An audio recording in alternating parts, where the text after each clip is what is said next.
Welcome to the sixth episode of Bollywood Talkies with Outlook. I am your host, Mitrajit Bhattacharya, and tonight my guest is a Bollywood producer who has produced award-winning movies that include National Award for Nirja.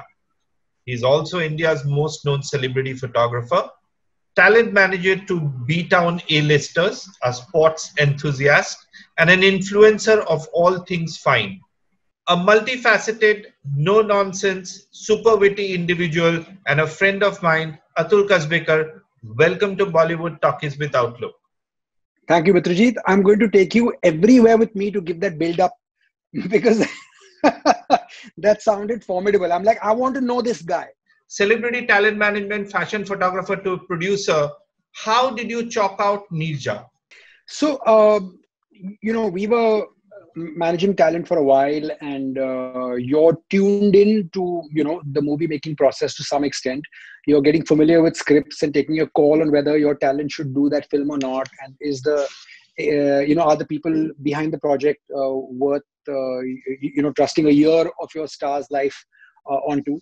And coincidentally, we came across this roughly written script for Nirja by a writer called Simon Quadras. It was intriguing for me because I was in the US studying photography when, the Pan American flight had gone down in Karachi, hijacked. And because it was an American airline, there was a lot of noise and furor about it in the US, as you can well imagine. And, what most people seem to forget is that it is actually, to date, the worst hijacking in airline history, as the most number of people killed or injured and so on. And we just seem to have forgotten about this girl. And everyone I asked, they sort of mistook, this with the IC-184 that was hijacked and taken to Kandahar, the Indian Airlines flight. So I'm like, okay, you know what? If we get the rights to make this movie, we'll make it. And it started from there. And I called my very old friend, Ram Madhwani, who was a brilliant, brilliant filmmaker.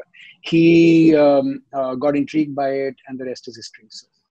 So I think it's a bit of the story coming together with your experience of seeing this when you were in US, got this together. Some things I think are sort of cosmically ordained. I mean, I could have called a bunch of other people. Spoke to Ram because I've always believed Ram would be a brilliant, brilliant filmmaker in the longer format. And he had made a film called Let's Talk, which was a festival film, which I think all of 2,000 people must have been fortunate enough to see it. And, Baman Irani was in that film. It was outstanding. Right. And I kept telling him that, yaar, motion picture banate hain, yaar, Ram, at some point, And it was just one of those conversations that had seeded at the back of my brain. And we, when I asked him, he said yes. We went to Atrium Mall to the Costas over there and had a coffee. By the time the coffee was over, he said, we'll do it. And then the mall almost shut down and Costa almost shut down. But that's not our fault, to be fair. Yeah. Super. Going back further, you have a proper South Bombay upbringing. Head boy of Campion, then chemical engineering, and then you move into fashion photography, which was pretty much out of a normal Maharashtrian family's way, which was filled with bureaucrats and other achievers. Did you have a Jar Simran Jar moment of your life?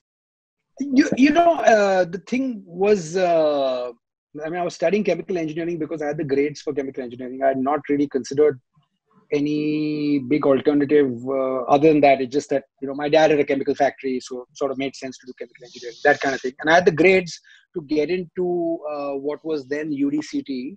It's called the ICT now, I think. And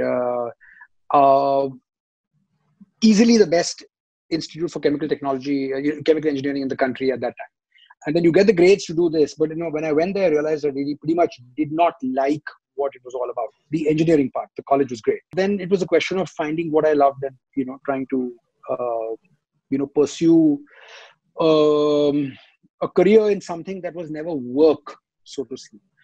So someone told me 95% of humanity goes to work every day. And I said, I am going to be in that percentage that never goes to work a single day of my life. Because, you can work for 3 hours, 5 hours, 8 hours. You can't work for 14 hours. And certainly not every day for the rest of your life.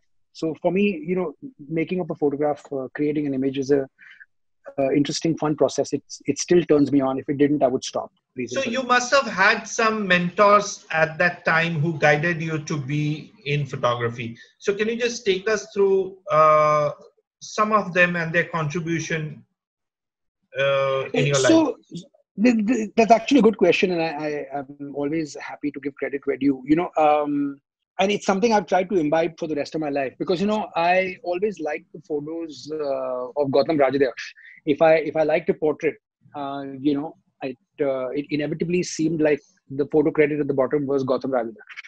So I said, That's okay, I right. need to get in touch with this gentleman. And so I asked a few people and they had no idea. So I looked in the phone book. There was no Gautam Rajadhyaksha. He had an unlisted number. So, I couldn't track him down. And as you can imagine, in Mumbai, there are lots of Rajadhyakshas. I think at that time, there must have been about 20 pages of Rajadhyaksha. So I took a ball pen and I said, let me call every third. So over a period of about 2-3 weeks, I'm calling every third Rajadhyaksha saying, hi, can I speak to Gautam Raj? I'm sorry, you have the wrong number. Do you know Gautam Rajadhyaksha? You say, no, sorry. No, I don't have the number, whatever. And then finally, Galti se, I sort of got somebody who said, I don't have his number, but he works at Lintas. So Okay. Gautam used to run the photography thing at Lintas at that time. So then I call up That's right. Lintas and then he comes on the line and I don't know what to say. I said, sir, please don't hang up. This is my name. This is, I'm very confused in life. I want to, So think it of was pretty photography much as a cold call. You didn't know it anybody who no, knew nothing. even Gautam. Okay, It's a that's ridiculous interesting. story. Yeah, it's an absurd story. And it's as cold a call as it can get. And I'm like, sir, please don't hang up. Sir, I want to know a little more. I'm studying the chemical engineer. I hate it. I just want to know more. Can I come speak to you sometime? The silence, deathly silence at the other end. And then Gautam says, सोमवारी ये मला भेटायला Lintas मध्ये I said, sir, Lintas office कुठे आहे? माझा number तू शोधून काढलाय तर find out where the office is also. And hung up. I'm like, oh shit, now I've got a second problem trying to figure out where this Lintas office is. So anyway, so he was really kind. He spent a lot of time with my dad, met him a couple of times and said, listen, this is a growing profession. Your son won't exactly be a waste. And for my dad, this was like the ultimate black sheep moment for his beloved firstborn. And due credit to my father as well for agreeing Yeah. because, like I don't think he was tuned in to something like this happening. It was like preposterous. And then the other person I met who, was wonderful and spent a lot of time with me was Prahlad Kakkar, who was like the numero uno ad film director at that time. And, Absolutely. and Prahlad had this outfit called Genesis, which was a great creative madhouse. And lots of wonderful people have actually trained at Genesis over the years. Through a via, reference. He said, why don't you talk to Prahlad? Prahlad said, come work with me. So by then I was already applying to the Brooks Institute of Photography. So I spent about 9 months with Prahlad at Genesis, just learning the ropes. And they let me take stills of the shoot, Okay. So I got a lot of practice. Good fun. Okay. And that's it. So in fact, if somebody tries to get in touch with me, I'll try and spend a few minutes or at least try and answer an email or whatever, because I'm just thinking that if it makes a difference to someone's life in some form, hey, somebody took the time with a nobody who called off the streets almost, Correct. and it made a difference. So I think I need to sort of pay it forward. So. Fantastic. You quickly picked up the trend of commoditization of photography business and the power of creating strong IPs. Kingfisher calendar is one of them, which is in the 19th year, if I'm not mistaken, this year, and is still going strong. What were you thinking which others did not at that point of time? I was thinking, what can I do to hang on an exotic beach paid for by somebody else with 4 to 6 absolutely unbelievably beautiful women in an exotic location and get a check at the end of the day? And this idea came to mind. But really speaking, it was, I'd done so much advertising where you're reporting into someone. And I was quite fascinated at that time when I heard a story about how the great Bruce Weber was shooting for Calvin Klein, and they would just give him a brief. Calvin Klein, I'm just making this up now, as we go along. So let's say it's the perfume is Obsession, and Obsession is almost hedonistic, and we are seeing a lot of bodies, and we're seeing excess, and so Bruce, give us some images. So he did those crazy pictures of a whole lot of naked bodies, faceless almost, and then Calvin Klein has just put Obsession below. So there's so much respect to the photographer that we're giving you a brief. He comes and brings it. He's dealing only with, I guess, Calvin Klein himself or one very senior person. I can't imagine there's a subcommittee of people he's reporting into. Okay. Similarly, let's say next a few years later, the cologne is eternity, and it's much more simple, and it's family and together. And these are the words thrown at him. Now come back with the images. So he does this magnificent campaign with Christy Turlington. So I wanted something to happen over here. That's the history of it in my head. That let's do something where no one else is responsible for the images other than me. So if they're good, I can take credit. If they're not good, you can throw brickbats in my direction, not a problem. So I ran the proposal by Dr. Malia and the UB Group, and I'm very grateful to have their support for the better part of almost 2 decades. We're shooting the 19th edition for next year. I believe it's quite easily the longest single association between any brand and a photographer, uninterrupted in India for sure. I can't imagine it's anything even comes close. So what is responsible, according to you, for this huge love and affection for the Kingfisher calendar, which has kept it relevant for almost 2 decades now? So I think you must, if you rewind, to like 2 decades ago, the booze calendar was almost something cheesy, and it would be something right. Absolutely, yeah. It would be it would border on sleaze, and there would be this woman with this man and a motorcycle, that kind of rubbish, and she's wearing this leather outfit that looks like it's been sewn onto her or painted on her body. I was very intrigued by the work that Pirelli and Sports Illustrated have been doing. I said, let's do a combination of it where it's not available to buy like Sports Illustrated is, and Pirelli has to be sent to you. And in addition, it needed to be something that was aspirational. So we managed, I think, to convert. In the first year, a lot of people who were big models actually turned it down. And good friends of mine, they said, no, how can we do a swimsuit calendar, etc. In the second year, they all called back and said, we'd like to be in it. And the first year, pretty much everybody who was there had some kind of foreign connection. There was Yana, who had come in from the Czech Republic. There was Katrina, who had come from England. There was Vidisha Pawate, whose husband was Australian, so that was all right. There was this Kapoor girl who lived a whole life in the UK, and so on. So whoever was there, and of course Ujjwala Raut, who was a supermodel at that time in the US. So whoever did it were people who actually had some experience with this abroad and thought it was a cool thing to do. By year 3, I had mothers calling saying, can you consider taking my daughter on the calendar? So I think we had sort of been in a time when, we had begun celebrating the Indian woman, the fact that she was fit, that she was confident, and just because she's in a swimsuit, that doesn't, how the bad girl in the old movies used to be in a bikini, or she used to smoke a cigarette, God, So I think we've come a long way, from there. So just... So how do you choose the locations for Kingfisher calendar, and any favorites over the years? So I think since we are primarily, the images are location led, so it's important that wherever we go to, there's long shooting days. And so obviously in some part of the summer or the late summer. And apart from the long shooting days, if it's a temperate zone, so just outside the tropics, it's much easier on the crew and the makeup and the hair. It's less, unlike, for example, let's say, if we shot in the Philippines or in Thailand, it's not very conducive. Even the Maldives, for example, the Maldives are beautiful, but it's brilliant if you want to wake up, have breakfast, go snorkeling, go diving, come back, take a nap, wake up, go for a walk. If you're shooting all day, it's like shooting in Chennai outdoor. It's crazy. It's really, really, like Sri Lanka, for example, it's terrible. It's great to visit, don't get me wrong, but if you're doing an outdoor calendar, then it's extremely taxing on the crew. So we've decided to go into temperate zones. Having said that, the light in Mauritius is incredible. I love South Africa. Cape Town's an eternal favorite. I think Mykonos was absolutely fantastic. I would go back there in a heartbeat. Then where else? We went to northern Croatia, which were parts that were not been to. Otherwise, everybody goes and sees the areas near Split and Dubrovnik, where Game of Thrones, etc., was shot. We went to the north, which was interesting, not unbelievable, but interesting. But yeah, I mean, I'd shoot in Mykonos any day of the week, and Cape Town was fantastic as well.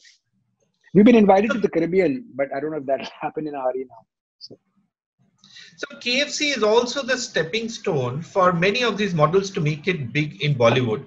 Do you have any favorites among the models who have really done well with the calendar and then with their careers in Bollywood?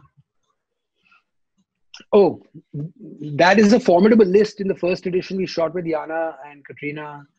Yeah, Then, in the years on, we've shot with Isha Gupta, Nargis Fakri, Nora Fateh, Sayemi Khair, Lisa Hayden, lots and lots of people. Just fantastic.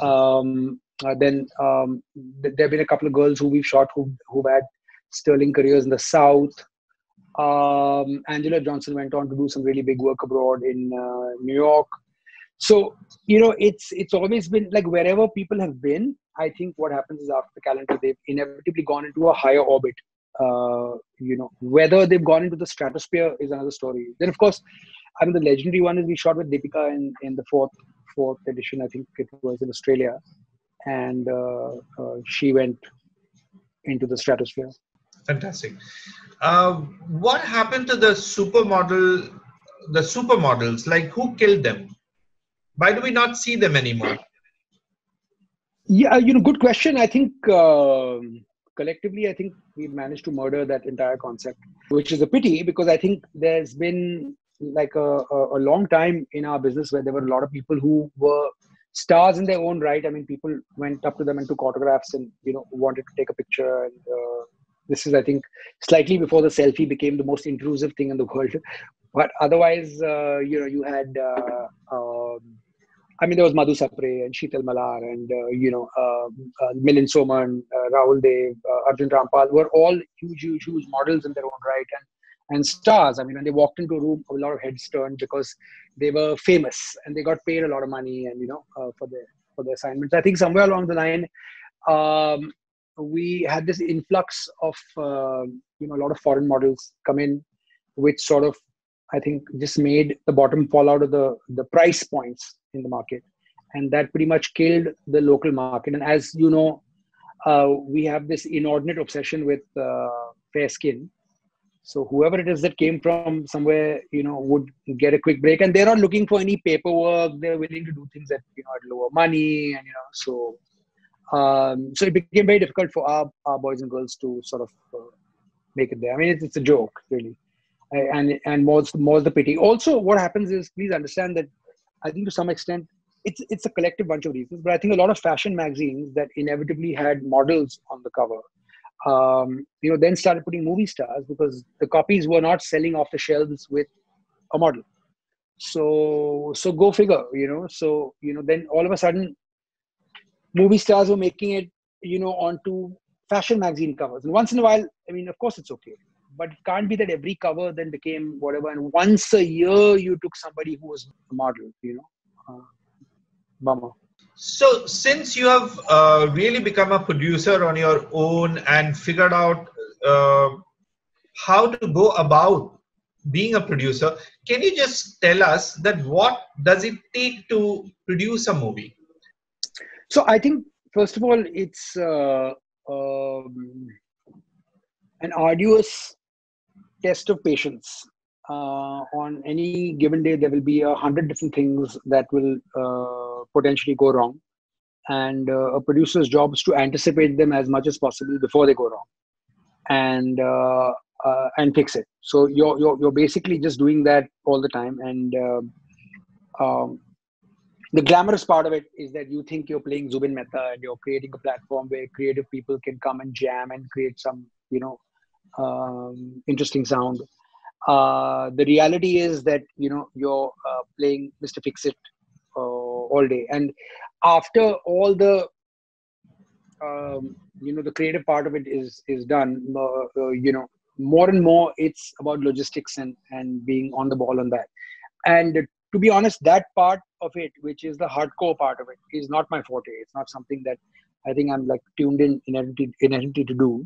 So in that manner of speaking, I'm very fortunate that someone like Tanuj Garg is a partner in the business. Of Because Ellipsis. at Ellipsis, which is the company in which we make movies, he has made a lot of films with Balaji and Viacom and with UTV pre-Disney days. And the nuts and bolts of it, the hardcore conversations that you need to have, essentially in money management and like logistics management, he's very, very good at. So I'm still learning that bit, and I have to say it's slow. Okay, we move on. Neerja, Tumhari Sulu were content-backed projects much before the OTT space developed and made content the buzzword. Did you see the market differently than others at that point of time? I don't think it was as much.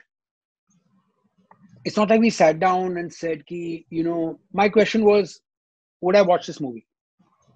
Would I pay ticket money myself to go and watch it? That's really the question we still ask. And the only thing that I was always mindful of and still am is I could never understand this inane logic that would get thrown at you saying, let's make the movie commercial. I said, and I would never understand what that would really mean. What do you mean by make it commercial? And to a lot of people that would translate, and we're talking not that far back, into let's put an item number, let's do a remix, let's do a, whatever, that kind of thing. Let's have a comedy track with XYZ because, that person is funny. And, so to give us due credit, I think we stayed away from that trap. And it was a wonderful time working with Ram because he thinks differently, we think differently. And our logic was if the movie does well, which means it gets made within a tight budget and, your recovery is faster. And at the end of the day, you have to respect the person who puts in the money on the table, because that is what makes the world go round, really. You can have all your creative jamming. If somebody's not backing you with hard cash, it's not going to happen.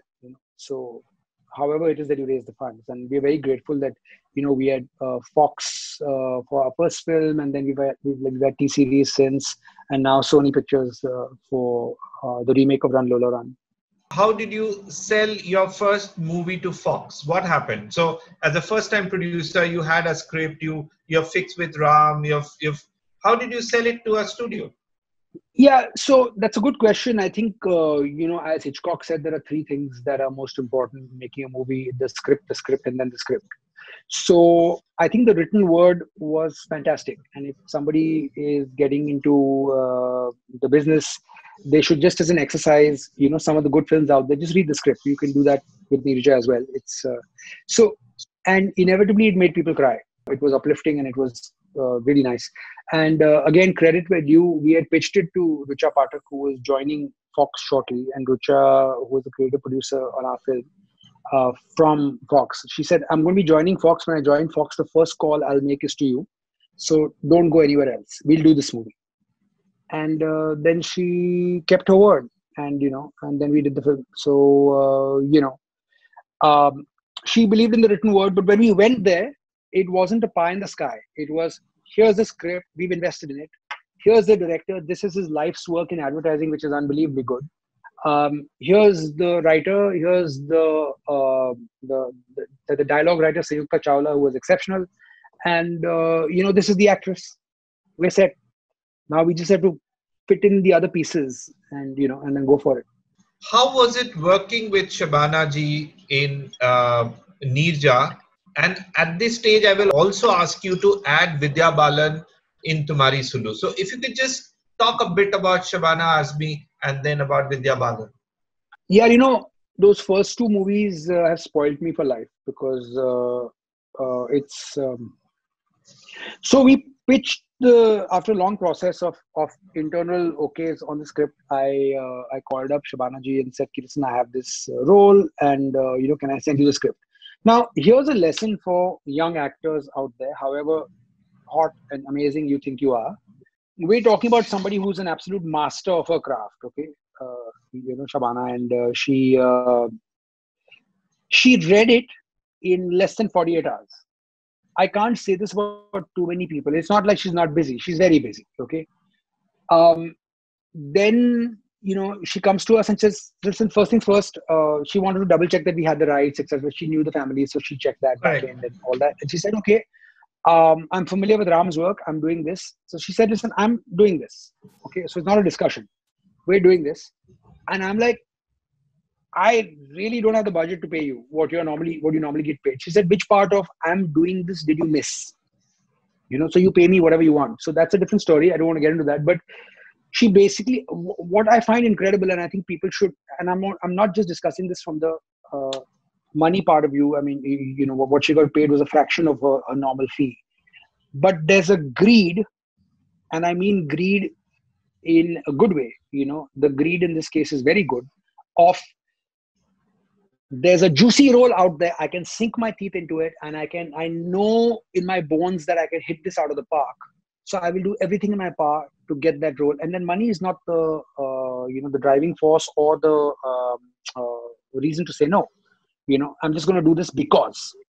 So that was her, and she literally swept every single Best Supporting Actor award there was that year. I mean, every single one.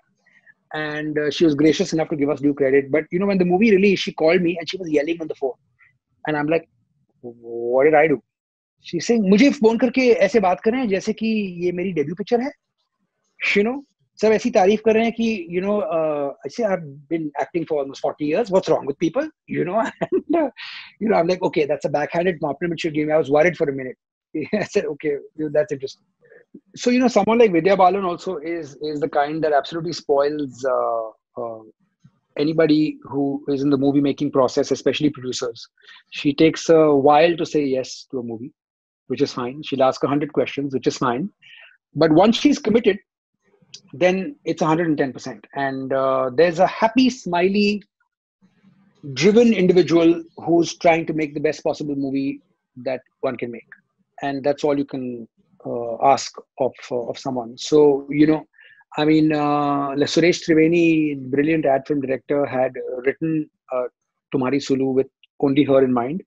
If Vidya had said no, I'm guessing we would have not made Tumhari Sulu because there wasn't anyone else he had in his radar to play that role.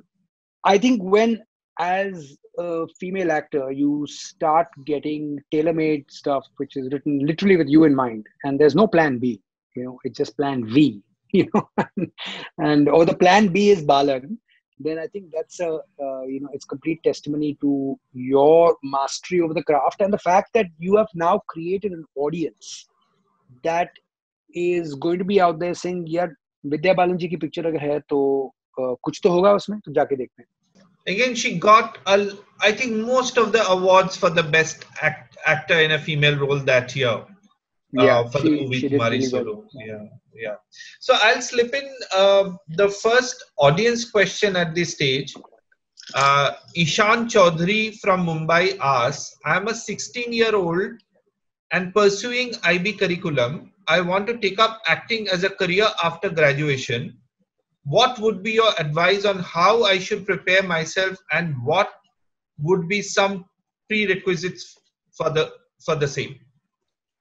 So I'm a firm believer that, you need to pay your dues to be good at your craft. Paying your dues could mean being part of a theater group. Paying your dues could mean, going to an acting school. Everybody, fortunately or unfortunately, has an opinion about where you should go and so on and so forth. Let's say go to Anupam Kher School. Okay.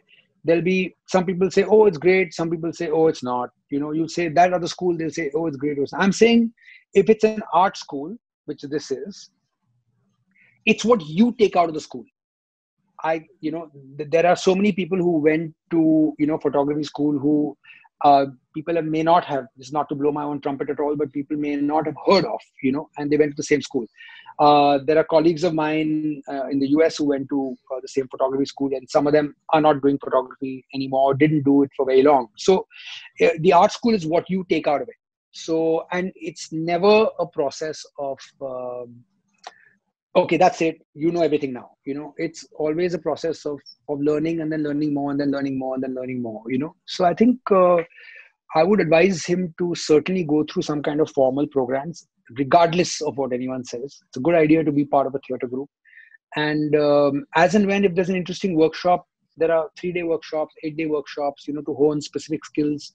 Good idea to do those as well. just to, and you find you're good, if you can afford it. I don't know if it's really worth going to like the Lee Strasbergs of the world if you want to work in the Indian film industry, but certainly worth working here maybe as an AD or something to learn, to watch the craft on the other side, in addition to hone your skills. Virtually every actor we know of has worked as an assistant on set for one or two films for them to understand the process. What were your learnings from your third movie, Why Cheat India? And what do you actually feel were the reasons why it didn't do as well as your first two movies? So I think for a start, we released 1 week after Uri, and we That's had right. exceptional release dates for both Nirja and Tumhari Sulu. Correct. And then the Red Sea seemed to part, and some movies that were meant to come after didn't That's come right. on those dates. So we got a clear run of 3 weeks, 4 weeks before another movie came, as an entertainment option. Hence, that was good. So we had to bump our dates around. Uri came in like a juggernaut. So I think anything that was in its wake just got wiped out. So I think it was a better film. So nobody lost money in that film for a start, and in fact, T-Series made money because Imran had come in as a producer on that film. So his cost was amalgamated in the, in the numbers. So that was the key to it, to have that, sorted at the back end, which is where a great numbers guy sorts you out. At the script level, I still believed it. I think it was definitely promising. It was an interesting story that deserved to be told, and about this interesting guy who actually functioned and turned our education system inside out. And there's a whole bunch of engineers and doctors out there who have sort of gone through the process of engineering school and just got a degree Right. winging it. Your fourth movie, Run Lola Run, is something which is very close to you for a long period of time. I've been spending those times with you. I remember about 3-4 years ago, and you had the script, you had the rights of Run Lola Run since then, and now you were all set to kind of go ahead and shoot in Goa with Tapsi and stuff like that. So now with this COVID break, what is happening with that? Like, is it completely like will be replanned after things will open, or are you also doing the plans? Yeah, we went back to. It got put on hold. Simple as that. Like a lot of other things, other projects have simply just been put on hold. So it's a question of when we resume. Yeah. I think realistically, we need to shoot in Goa before the high season kicks in, which is in December. So ideally, Correct. somewhere around October, November, we're hoping we can get the Goa schedule done, and then maybe early Jan or before that, we do the Mumbai part. It's in two parts, the shooting. So hopefully we can crack both those. The major part of the shoot is It's in pretty Goa, much right? 50. It's pretty much 50-50. We've a lot of the indoor stuff that's meant to be Goa, we will cheat shoot in Mumbai on sets or locations, because just the equipment and everything is just much more controllable. It's obviously you're not paying for boarding and lodging and F&B and transportation, so on. So you save from that perspective shooting here. So it'll probably be almost equal. I will slip in the second audience question at this stage. Raghav Sharma from Indore asks, does your photography background help in cinematic visualization of your movies like Nirja and Tumhari Sulu? Does it have any relevance how your movies look and feel to do with your photography background? So I think the directors we've had have had a strong sense of vision themselves. They've been at it for a while, so they know what they want. To be fair, I don't really muddle in that. But what's nice is that if I have an opinion, they'll take it seriously, because I think it's rare that you can sit at both tables at like a table of studio executives and, let's say, with creative people. So it's difficult to be treated with respect, so to speak, at both tables. So I think that would be something that I would be able to do. And because of the years you spent in the business, if you're saying something, they'll certainly listen. That doesn't mean that they will always accept it, but they'll take it seriously. Like right now, I'm we're going back and forth on various things with Akash. And my logic in this said, look, you know what? Eventually, you're trusting whoever the director is, right? So, and the last name on the credit is theirs. So, if you're going to get a bouquet or a brickbat, first is going to come to you. So, it's all very well to have your own vision, but I believe every director should also be receptive to that on a given day. An absolutely incredible suggestion can come from literally anyone. You know, it may not happen consistently from that anyone, and that would include me. But you know, and on a given day, the studio head may come up with an absolute rubbish suggestion. That can also happen. In which case, it's my job as a producer to, you know, back the director you chose and let them make the movie you want. So, in my head, if it's an impasse, then we'll let you know, the director take the call. And they, I think, are safe in the knowledge that, you know, that will be the case. So, you know, then they're totally open to suggestions. They know that it's not like something's going to be forced down their throat. You know, so, as a producer, what's your take on movies going directly to OTT platforms? Obviously, there is a lot of discussion which is happening from theater owners like Inox and PVR. So, what is your take? There's an absurd amount of money on the line. There are projects that are ready that were meant to get a theatrical and are not. Even when theaters open, you can be sure that there'll be a lot of doubt in the average moviegoer's head. Should I risk it right now? Why don't I wait a little bit? And so on. Even if it had opened with a bang straight off, can you imagine the backlog of 3 months? You know, I mean, getting a decent release date is one of the biggest issues out there for everybody. So the backlog on movies would have been crippling. So literally then nobody makes money, you know, if you're just waiting. So it's just extenuating circumstances, you know, Mitrajit. I don't think people are enjoying the process of taking it directly to OTT because a lot of the films that are going to OTT were meant to get theatricals.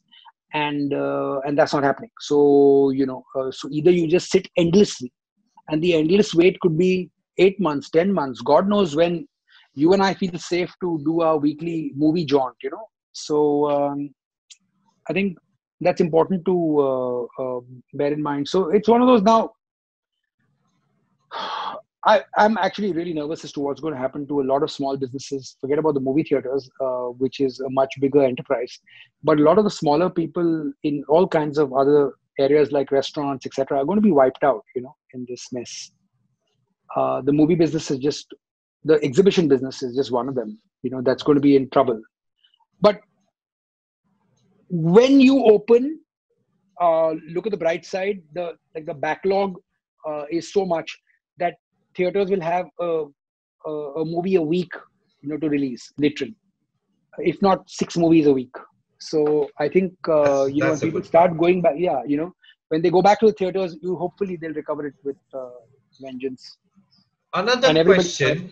Buy popcorn, I hope so. Yeah. Another question. When do you actually think shooting can resume? And what will be the newer set of rules producers will be comfortable with? I know it's a little bit of crystal gazing, but at least you can do that better than we can. In my opinion, it will be hopefully Diwali and post-Diwali when things will be as normal as they can be. Right now, you know, these rules are changing so often. I've actually honestly stopped reading because I can't see us going on the floors until sometime post-Diwali. And let's understand that the biggest single problem from a smaller producer's angle, like someone like us, is like, you know, if there's no insurance against COVID, it's an extremely risky enterprise to take a unit on the floors. And then, you know, 1/3 of the way in a 25-day schedule, on day 8, you find that somebody who went into the city to get drapes, like material for drapes that they need on a set, 3 days later, has contracted whatever, is asymptomatic, has come and managed to infect the universe in our you know, on the set. And then you have the dreaded word cluster coming, and then, you know, good luck to you. So if then you have to be quarantined somewhere, you're paying the bills for all those, and you don't have insurance, how is someone supposed to manage? It's absurd. It's not possible, So we wouldn't take the risk until A, there's insurance, and B, there's a greater chance of you coming back in one piece without. Also, please understand that costs on the set are going to go up because everybody now wants their own loos that nobody else uses. Okay, there'll have to be a lot of testing done, which will cost you. They'll, like say, dress area will be this, and they don't want to mix it with anybody else. They'll have one runner who'll go and hand over. So it'll get complicated, which will all add to costs. You factor a certain amount of costs going in. Anyone who already has those numbers locked will find themselves challenged. Why is Mumbai struggling so much to keep the numbers of COVID infection under control? You have been in the forefront in doing some work like the PPE distribution with Manish Mundra project and stuff like that to Mumbai hospitals. Tell us if there is anything we could have done differently. I don't know. I'm not honestly the expert here, but I think that what we should have done is that it was clear that we were going to get infected because the whole world was going to get infected. So it was clear, I think, that it's going to come to India. And I think we should have very quickly seen what is being done right by some part of the world. So, for example, Vietnam has done some phenomenal things where the disease is hardly spread. South Korea has been phenomenal, even though they were hit quite badly. That patient 31 story, as you know. Germany has been great, but okay, so we'll say Germany is rich and they can afford to do things. Vietnam's not rich, and they managed. So I think there've been, I don't know whether the propensity to learn from somebody or whether it's ego, I don't know what it is, but it really could have been handled a lot better at all levels, whether center, state, district. And I think everyone says the Kerala model worked great, and all of a sudden it's become a political thing. You know what? This virus doesn't care about your bloody politics. It's going to come infect everybody. If it infected Prince Charles, if it infected Boris Johnson, who are you? And it's going to. I believe here Sambit Patra has tested positive. And you hope everybody recovers and realize that it's literally anybody. That could have. So if Kerala did something right, let's take those few lessons from there and a few lessons from Vietnam and a few lessons from wherever else. I don't think we sort of sorted that. Like, I think, the whole thing about the migrants, again, not to point fingers any one place specifically, but I'm willing to bet that at center level, state level, district level, like taluka level, street level, okay, whatever level, I don't think whoever's in charge of that, whether the entire nation or that state or that district, knew just how many migrant workers were working in that area and where they belonged to and how they were going to, I don't think they knew. So when the lockdown was announced, all of a sudden you had these human beings that have popped out from everywhere and everyone's like, wait a second, what are you going to do with them? Right. And that's the reality of it. I don't think states knew exactly. This might be like a very simplistic way of looking at it, but I can't imagine that if you knew, you would be this callous. I don't think people were meaning to be callous. I think people were just taken by surprise that, arey, kitne log hain? Itne log in this area? Really? Wow. And so many from Bihar, so many from Jharkhand, so many from wherever, so many from, some southern states. How are you going to send each one back? So I think we just sort of miscalculated a few of those things. But, these are, again, there's no protocol for this. Like, I think, for example, the cyclone hitting Mumbai was handled really well because we've had lots of cyclones that have happened. There's a certain set process that you will adapt for each place. There were warnings that went out. Ships were brought back in. You made sure fishermen were not out. A lot of the low-lying areas were cleared. Hence, there was, I think, no fatality and, a bunch of trees fell as they always do. But we dealt with it. Nobody knows how to deal with this, So that's it, I guess. Just one word quickly, if you can answer. Best face you have shot till date? Lisa Aiden. Most fun to shoot with? It always helps if you know someone, because then, there's a lot of conversation that's beyond. But I think I've had a lot of good time shooting with Sachin because the shoot part of it is the easiest part, we'll have all kinds of discussion that have gone from cricket, to fitness, to travel, to now post retirement on red wine and foodie restaurants and all kinds of stuff like that. So it's always nice to shoot with him. Sachin. Okay. Attach a funny tagline to these popular stars. Anil Kapoor. Oh, funny, relentless. He's just and he's very competitive. SRK. Energy ball. Abhishek Bachchan. He's super witty. Javed Akhtar. He's easily the funniest guy I know. Imran Hashmi. Imran Hashmi is remarkably bright. He's so quiet, you don't realize just how bright he is. You are a football freak. 3 favorite footballers. Oh, Thierry Henry, I think is the greatest single striker to play in the Premier League by far, or player to play in the Premier League by far. There's so many good ones, yeah. But I think Cristiano Ronaldo, just for his what he's doing in terms of defying age. Let's see, third will be tough to pick. I think some off the wall, choice. Like I've always been like a big fan of Aaron Ramsey, someone like that, or Cesc Fabregas. 3 favorite sports people other than footballers. Oh, that's easy. Muhammad Ali, I think, or Roger Federer, and you have to give me 4. I think. Okay, take one more.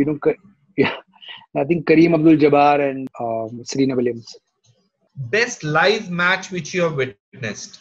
I think one of the better ones was beating Chelsea 3-0 at Arsenal Stadium, and then where Alexis Sanchez scored an absolute beauty. Ozil scored another goal as well. So that was a great game. And we were 3-0 up in the first half. And then after the game, we met Hector Bellerin and Santi Cazorla. We were taken there as guests of Puma, who were the shirt sponsors at that time. And then we met the two of them, which was... Most favorite sports star you have met personally? I'd have to come back. I would think to Tendulkar. Because I think... and I'm saying this with... I've been fortunate enough to shoot with him from the beginning of his career. I pretty much shot... the first ad he did for Bata Power, and we shot many times since. But I think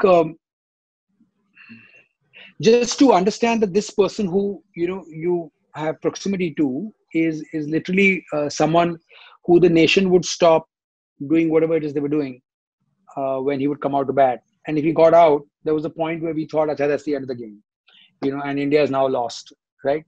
So from then on to being a senior statesman in the team, until retirement and so on. So I think for what you've done for the game, you have to go into a pantheon of legends. So I'm sure even Pakistanis who otherwise hate Indians would want their team to win, and sure, why not? But they would like Sachin to get a good score and then Pakistan win. You know what I mean? So you don't want to be in the stadium and he gets a duck. Man, that's disappointing. That's it. So he gets a good game, but our team should win. So that I think when you reach that sort of level, it's pretty amazing. A Hollywood star you have shot? Cindy Crawford, then Pierce Brosnan. So Pierce Brosnan was fun, very chatty and funny. So, in Mumbai, right? Yeah, for Omega actually. Yeah. Okay. A movie star you haven't shot but would love to? I think Leonardo DiCaprio would be a really good person on that list. And I'd love to shoot Clint Eastwood. So we have a school group now, which are people in my batch. And it's a separate group from the main school group. And now I've got them all hooked onto this whole fitness thing. And our logo over there, the DP of the WhatsApp group, is Clint Eastwood saying, "Don't let the old man in." So everybody sets targets for themselves, physical targets, flexibility targets, endurance targets, and then we compare notes and so on. And the idea is to be better tomorrow than you were today, and and so on. So if Clint Eastwood ever hears this, he needs to know that he's an inspiration. So, best series film you have watched during the lockdown? amongst the Indian ones, Patal Lok, I thought was exceptional. Very good. I have to say, it took me a while, but I got hooked on to Money Heist. I thought Money Heist, was great fun. Favorite holiday destination? London. 3 places on your bucket list? Cuba. Alaska, I've only been in transit, but I'd like to go, and I would like to do a lot of whale watching. I have an uncle who lives in Norway who keeps telling me to come and see the Aurora Borealis, so that's on my list to do. So, must go. If there is a biopic on you, it would be titled? Wow. It's a long title. But if a picture spoke 1,000 words and I shot 1,000,000 images, did I say too much? You can use the front and back to write that. It's fine. It's your book. You can do whatever you want. Favorite restaurant in the world? In the world? Yeah, wherever. You pick it up from.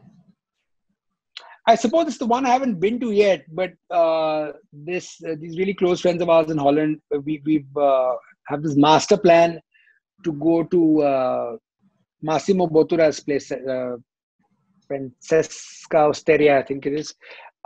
So he knows Massimo, and he said we'll get a table. So I said okay. So I just think it's a bit much to go to Italy for lunch or dinner, but whenever that happens, that'll be. But I'm very fortunate to have had some really exceptional meals along the way, all over the place. Favorite director, actor, movie?